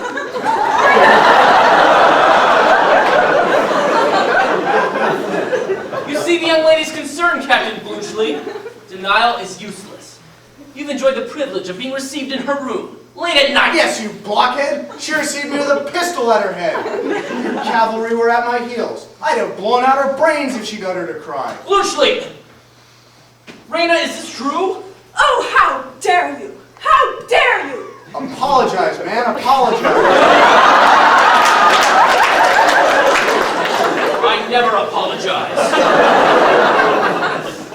This is all the doing of that friend of yours, Captain Blunchley. It is he who is spreading this horrible story about me. No, he's dead. Burnt alive. Burnt alive? Shot in the hip in a woodyard. Couldn't drag himself out. Your fellow's shells set fire to the timber. Burnt him with half a dozen other poor devils in the same predicament. How horrible. How ridiculous! Oh, war of the dreams of patriots and heroes! A fraud, Blunchley! A hollow sham! Like love. Like love! You say that before me. Come, Sir Onoff, this matter is explained. A hollow sham, I say! Would you have come back here if nothing had passed between you, except at the muzzle of your pistol? Rain is mistaken about your friend who was burnt. He was not my informant. Who then? Ah, Luca, my maid, my servant. You were with her this morning all the time after... What sort of God is this I've been worshipping? Do you know, I looked out of the window as I went upstairs to have another sight of my hero. I saw something that I did not understand then. I know now that you were making love to her. You saw that? Only too well. Raina, our romance is shattered. Life's a farce. You see, he's found himself out. Blunchley, I have allowed you to call me a blockhead. You may now call me a coward as well. I refuse to fight you. Do you know why? No, and it doesn't matter. I didn't ask the reason when you cried on, and I don't ask the reason now that you cry off. I'm a professional soldier. I fight when I have to, and I'm glad to be out of it when I haven't to. You're only an amateur. You think fighting's an amusement. Well, you shall hear the reason all the same, my professional. The reason is that it takes two men, real men of heart, blood, and honor to make a genuine combat. I can no more fight you than I can make love to an ugly woman. You've no magnetism. You're not a man. You're a machine. Quite true, quite true. I always was that sort of chap. I'm really very sorry. But now that you've found that life isn't a farce, but something quite sensible and serious, what further obstacle is there to your happiness? You are very solicitous about my happiness and his. Do you forget his new love, Luca? It is not you he must fight now, but his rival, Nicola. Rival? Did you not know they were engaged? Nicola? Our fresh abyss is opening? Nicola? A shocking sacrifice, isn't it? Such beauty, such intellect, such modesty, wasted on a middle-aged servant man. Really, serious. You cannot stand by and allow such a thing. It would be unworthy of your chivalry. Viper! Viper! Look here, Sir Onoff, you're getting the worst of this. You see what this man has done, Captain Blunchley.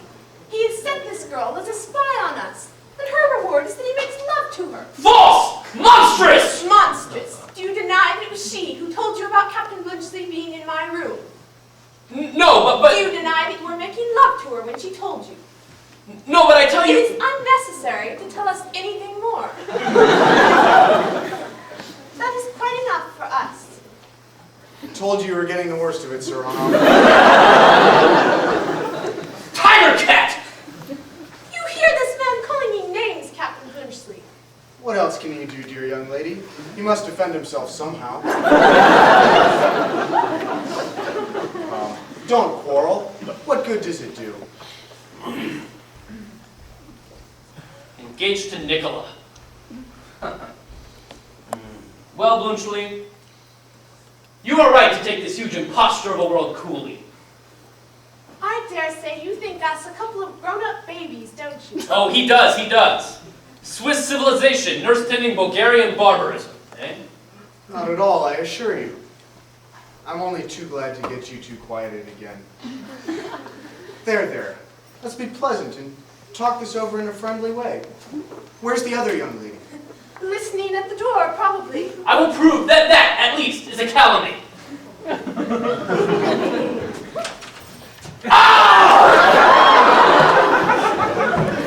Judge her, Blunchley. You, the cool, impartial man, judge the eavesdropper. must not judge her. I myself listened outside a tent once when there was a mutiny brewing. It's all a question of the degree of provocation. My life was at stake. My love was at stake. I am not ashamed. Your love, your curiosity, you mean. My love, stronger than anything you could ever feel, even for your chocolate cream soldier. Oh, what does that mean? It means... Oh, I remember. The ice pudding. A paltry taunt, girl. Excuse my shirt-sleeved gentlemen. Raina, somebody's been wearing that coat of mine. I swear it. Somebody with bigger shoulders than mine. So I'll burst open in the back.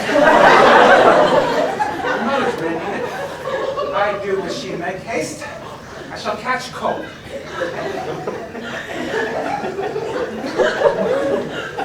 Is anything the matter? No. Oh, no. Nothing. Is anything the matter, Luca? No, sir. Go and ask your mistress for my coat, like a good girl, will you?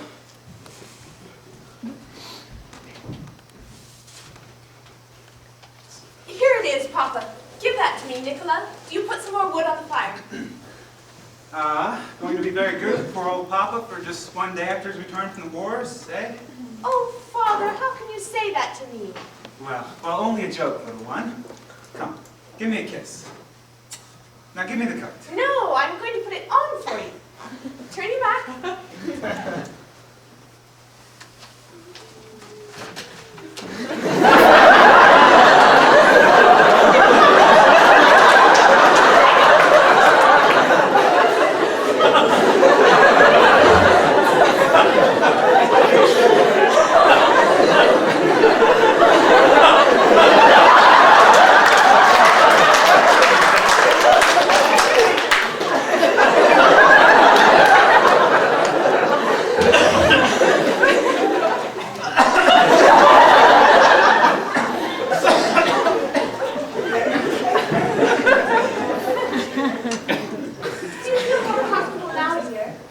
Quite, my little love, quite. Oh, by the by, I've found something strange. What's the meaning of this?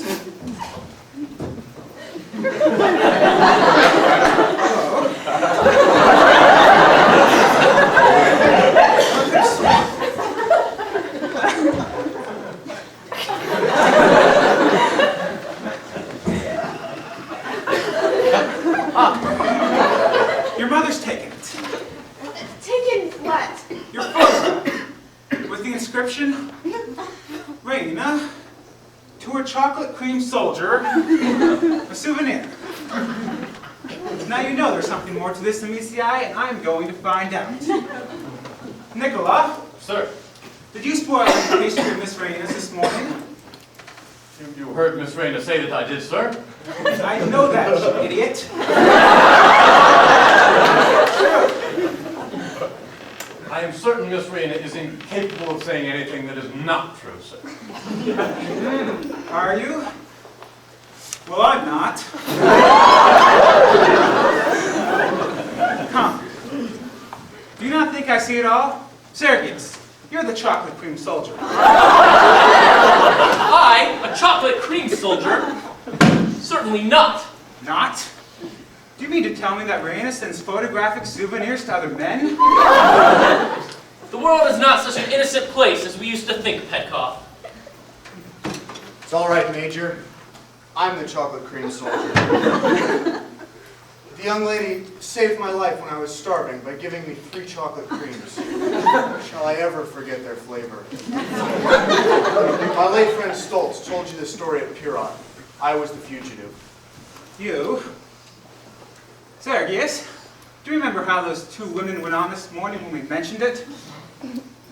You're a nice young woman, are you? Major Saranoff has changed his mind. And when I wrote that on the photograph, I did not know that Captain Blunchley was married. I'm not married. You said that you were. I did not. I positively did not. I never was married in my life. Raina, will you kindly inform me, if I'm not asking too much, which of these 2 gentlemen you are engaged to? To neither of them. This young lady is the the object of Major Serenoff's affections at present. Are you mad, Sergius? Why, Luca's engaged to Nicola. I beg your pardon, sir. There is a mistake. Luca is not engaged to me. Not engaged to her, you scoundrel? Why, you had 25 levas from me on the day of your betrothal, and she had the guilt bracelet from Miss Raina. We gave it out so, sir, but it was only to give Luca protection. She had a soul above her station, and I have been no more than her confidential servant. I intend, as you know, sir, to set up a shop later on in Sofia, and I look forward to her custom and recommendation should she marry into the nobility. Well, This is either the finest heroism or the most crawling baseness. Which is it, Blunchley? Never mind whether it's heroism or baseness. Nicola is the ablest man I've met in Bulgaria. I'll make him manager of a hotel if he can speak French and German. I have been insulted by everyone here. You owe me an apology. It's no use. He never apologized.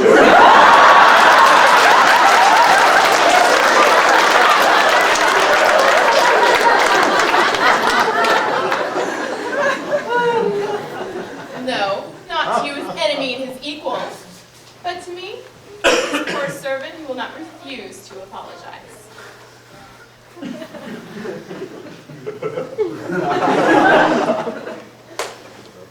You're right.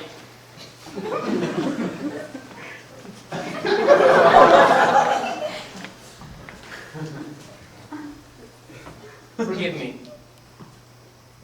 I forgive you. That touch makes me your affianced wife.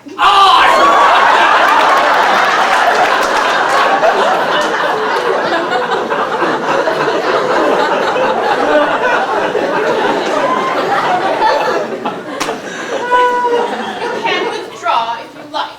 Withdraw? Never. You belong to me. What is the meaning of this? well, my dear, it appears that Sergius is going to marry Luca instead of Raina. Don't blame me, I had nothing to do with it. Marry Luca, Sergius. You are bound by your word to us. Nothing binds me. Come, sir, on off your hand. These heroics of yours have their practical side after all. Gracious young lady, the best wishes of a good Republican.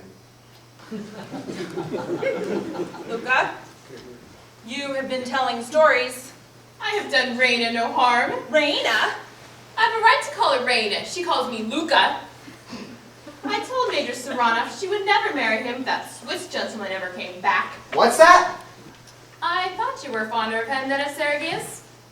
You know best whether I was right. What nonsense, my dear Major, my dear Madame. The young lady simply saved my life, nothing else. She never cared two straws about me. But look at the young lady and look at me. She's rich, young, beautiful, with her head full of fairy princes and noble natures and cavalry charges and goodness knows what else. And I, commonplace Swiss soldier who hardly knows what a decent life is after 15 years of barracks and battles. A vagabond, a man who has spoiled his chances in life through an incurably romantic disposition. A man Excuse me, Blunchley. What did you say? I spoiled your chances in life? An incurably romantic disposition. I ran away from home twice as a boy. I went into the army instead of into my father's business. Climbed up the balcony of this house, when any man of sense would have dived into the nearest cellar.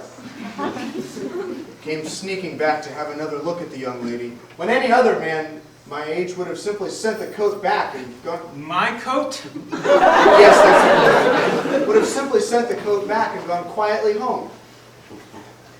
Do you suppose I'm the sort of fellow a young girl falls in love with? Why, look at our ages. I'm 34.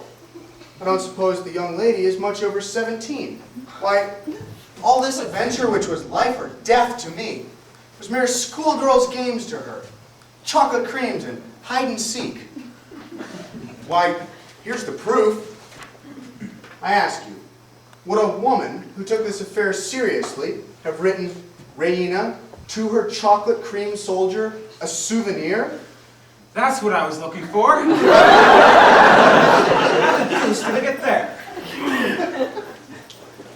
I have set everything right, I hope, dear young lady. I quite agree with your account of yourself. You are a romantic idiot. Next time, I hope you will know the difference between a schoolgirl of 17 and a woman of 23. 23? Blunchley, my one last belief is gone. Your sagacity is a fraud, like everything else. You have even less sense than I have. 23? 23?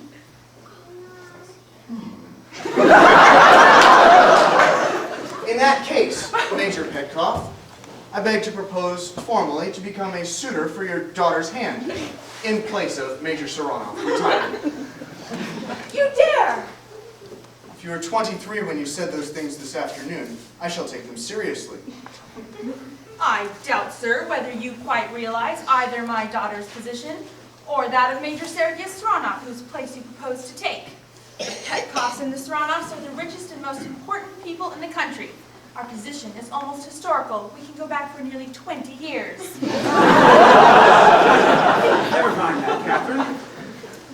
We should be most glad, Blunchley, if it were only a question of your position. But hang it. You know, Rain is accustomed to a quite comfortable establishment. Why, Sergius keeps 20 horses. What on earth is the use of 20 horses? Why, it's a circus. My daughter, sir, is accustomed to a first-rate stable. Hush, Mother! You're making me ridiculous! Well, it comes to a question of establishment. Here goes. How many horses did you say? 20, noble Switzer. I have 200. How many carriages have you? 3. I have 70. 24 will hold 12 on the inside, besides 2 on the box, not counting the driver and conductor. How many tablecloths have you? How the deuce do I know? Have you 4,000? No. I have. I have 9,600 pairs of sheets and blankets, besides 2,400 eiderdown quilts. I have 10,000 knives and forks, with the same quantity of dessert spoons. I have 300 servants. I have 6 palatial establishments, besides 2 livery stables, a tea garden, and a private house. I have 4 medals for distinguished service. I have the rank of an officer, the standing of a gentleman. I have 3 native languages. Show me any man in Bulgaria that can offer as much. Are you Emperor of Switzerland? My rank is the highest known in Switzerland. I am a free citizen. Then, sir, since you are my daughter's choice, I shall not stand in the way of your happiness. That is Major Petkoff's feeling also. We shall be most happy, Blunchley. 200 horses. What says the lady? The lady says he can keep his tablecloths and his omnibuses. I'm not here to be sold to the highest bidder. I'll not take that answer. I appeal to you as a fugitive, a beggar, a starving man. You accepted me. You gave me your hand to kiss, your bed to sleep in, and your roof to shelter me. I did not give them to the Emperor of Switzerland. It's just what I say. Now tell us, to whom you did give them. To my chocolate cream soldier. Thanks. That'll do.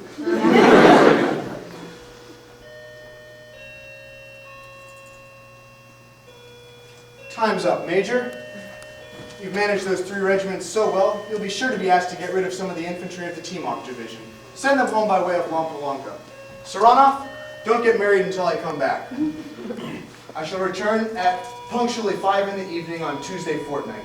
Gracious ladies, good evening. What a man! What a man!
Pack them off at once. Show them that I've marked the time on the orders they're to hand them in by. Tell them that if they stop and drink or tell stories, if they're 5 minutes late, they'll have the skin taken off their backs. I should say so. And if one of them is man enough to insult me for spitting in his face, I'll buy his discharge and give him a pension. Just see that he talks to them properly, will you, Major? Cut. But hang it. You know, Wayne is accustomed to a quite comfortable establishment. Why, Sergius keeps 20 horses. What on earth is the use of 20 horses? Why, it's a circus. My daughter, sir, is accustomed to a first-rate circus. Hush, Mother, you're making me ridiculous. What would you do, most noble Empress?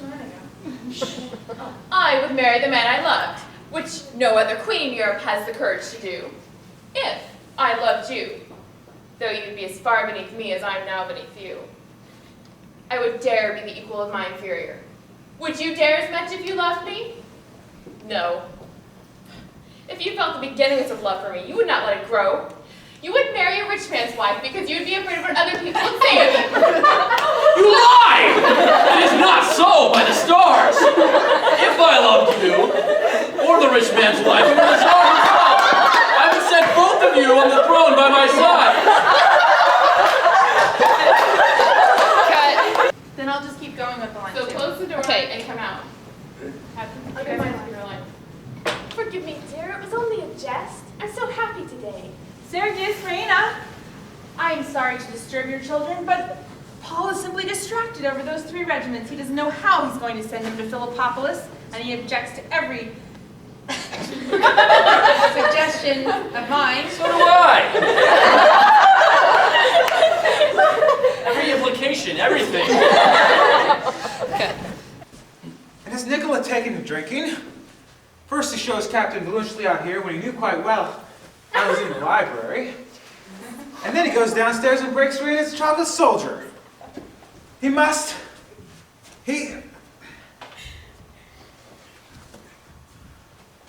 Are you mad, Nicola?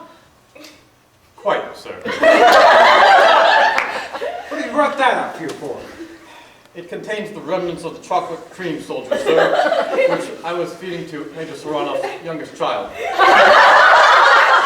No one is not supposed to give chocolate to babies, but when he looked at me with those beautiful eyes, your eyes! Your eyes! Yes! She is a provoking little witch. Sergius, I don't know what to say. Would you like some chocolate? There's some left. No, don't touch them. Cream, delicious. Taking candy from the baby. Sergius! Your own baby. What have you done with my bag? Why, that baby will spit up in there. Wrong tense, sir. Too late. Oh, foolishly, you have even less sense than I have. Saying something. I would like my baby back.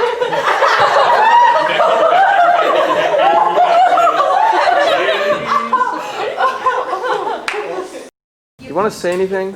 Anything at all? Last memorable moments? Okay, it was a wonderful play and I had a very good time. Anything else?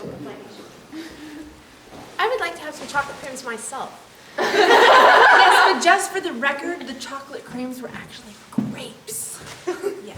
That kind of And in stinks. case Dean Wilson is listening, they were not fermented. Oh, and the pipe was mine, and I taught Luca how to smoke, but I'm not a student, so it doesn't matter. Wonderful. You have anything to say, Abigail? Me? Luca? Never. Do you have any questions, sir? Is this how you normally act in real life, or is this your real stage representation of the real You Abigail? know, I don't appreciate questions like that. I've had a lot of questions like that. I have a lot of comments like that, too. Apologize, man. Apologize. Indeed. Apologize, man. Apologize. Moving on. Do you think of maybe coloring your hair red permanently? Do you think you like that? Well, you insist. It's originally red, and she's been dyeing it blonde for like the past 10 years. Seriously? Don't listen to him. Don't listen to him. Know what he's talking about. I should know. Sorry. All right, ready? Yeah, this'll work.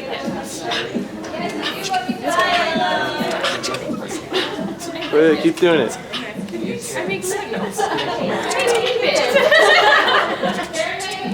Carrie does. Hair dyeing. Yeah.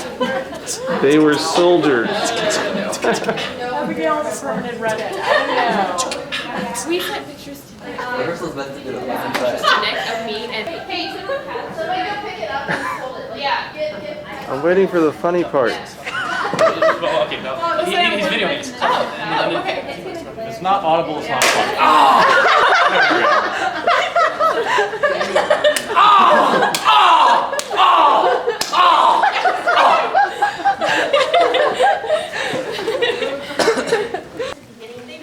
You got me? The Zoom works now. Did you notice that? Ooh, the Zoom works. It was when I switched the tapes. It worked. Which makes me worried about the other tape. You ready? Ready. Say something important. I will. Okay. I just wanted to remind you, the cast and everyone who's watching this, that this is not possible. This whole thing that you're going to be watching was not possible without me. Me Keep and going. the other Good cameraman. stuff. This is yeah. Without me, the whole thing, the play, everything would have gone on into historical oblivion. Yes. No one would Very have true. remembered. Nothing. And what do I get things out of it? Almost nothing. So this is why I'm here, just to remember that there is someone behind that camera. Someone genius. Someone who's an artist. Someone who's willing to put their glory on the line in order that you may enjoy such Someone who is so good that he can be conscripted the night of the dress rehearsal. That's and right. Still do a. Just remember me, all right? Me and my face. Great. Now you can cut. Wait a minute. Don't your parents get any credit for this? My parents. Oh yes, I want to thank my parents and my grandparents, and I want to thank my brother and my sister, and I want to thank her. Yes, not sure why, and I want to thank everyone. Thanks. All right, now cut it. I'm the cameraman now. Now you have to say something funny. I thought I did. Cut. This will work. You're funny when you're a producer. Ha ha ha. And they're going to be thrown out. Cut. Okay. Good. You recognize me? No. Nope. You don't recognize me. There's a reason for that. And you think, what do I have to do with anything in this whole play? Simple answer is this. I am one of the unsung heroes of this whole production. Yes, me. I am a cameraman. Without me, you would not have been able to enjoy this whole production again and again and again, and as long as you ever want to watch it again. Your whole production would have gone on to historical oblivion without me. So, if you remember one thing, just remember me, the cameraman.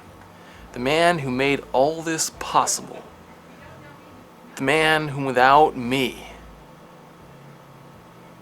I can't think of anything more to say. Except, just when you watch this, think of me, just once. Just give me one thought. I mean, you're giving all these actors thoughts over thoughts. I mean, they get 2 hours. Just give me a second. That's all I ask. A second. Give me a second. A second, please. Can't think of anything else to say, so I'm gonna cut this.